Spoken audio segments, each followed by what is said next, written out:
ধন্যবাদ। আসলে আমি হাওরের এই অবস্থা দেখে আমাদের মাননীয় প্রধানমন্ত্রীর কাছ থেকে আমি সংসদ চলাকালীন অবস্থায় আমি আমার পিএমের কাছে গিয়ে আমি ছুটি নিয়ে আসছি যে আমাদের এলাকাতে দুর্যোগ চলছে, আমাদের এলাকার ফসল তলিয়ে যাচ্ছে, সে কারণে আমার ওইখানে যেতে হবে। আমি চলে আসছি।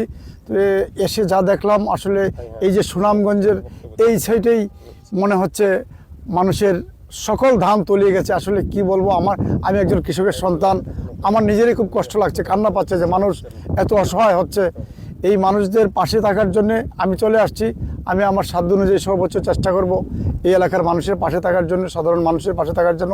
কারণ কৃষক আমাদের এই অঞ্চলটাই এই কৃষি নির্ভরশীল একটা অঞ্চল। এখানে মানুষ এটার উপরেই নির্ভর করে। একটা ফসলে আমাদের এই অঞ্চলে হয়, এই ফসলটা যখন তলিয়ে যায় তখন মানুষ আর ঘুরে দাঁড়াবার সুযোগ থাকে না। সে কারণে আমাদের সকলে মিলে সহযোগিতা করতে হবে এবং এই অঞ্চলকে আমি মনে করি একটা সুন্দর পরিকল্পনা নিয়ে আমাদের মাননীয় প্রধানমন্ত্রী বলছেন নদী খনন এবং হাওর খনন, এটাকে দ্রুতই করতে হবে এবং এটা পরিকল্পনা নিয়ে করতে হবে।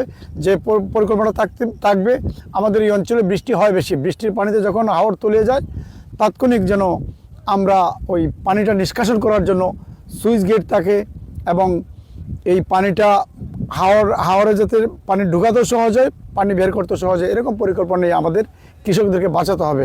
আমি মনে করি এটা দ্রুতই নেওয়া উচিত। ধন্যবাদ। এখন পর্যন্ত সরকারের পক্ষ থেকে কোনো আলোচনা হয়ে গেছে না সুনামগঞ্জের এই ক্ষতিগ্রস্ত কৃষকদের পাশে দাঁড়ানো? আমি এই পরিমাণ ক্ষতি হওয়ার আগেই আমি একটা ডিও লেটার দিয়ে আসছি আমাদের দুর্যোগ ত্রাণ মন্ত্রীর কাছে। আর এখনকার বিষয়টা আমি ডিসি সাহেবের সাথে কথা বলবো।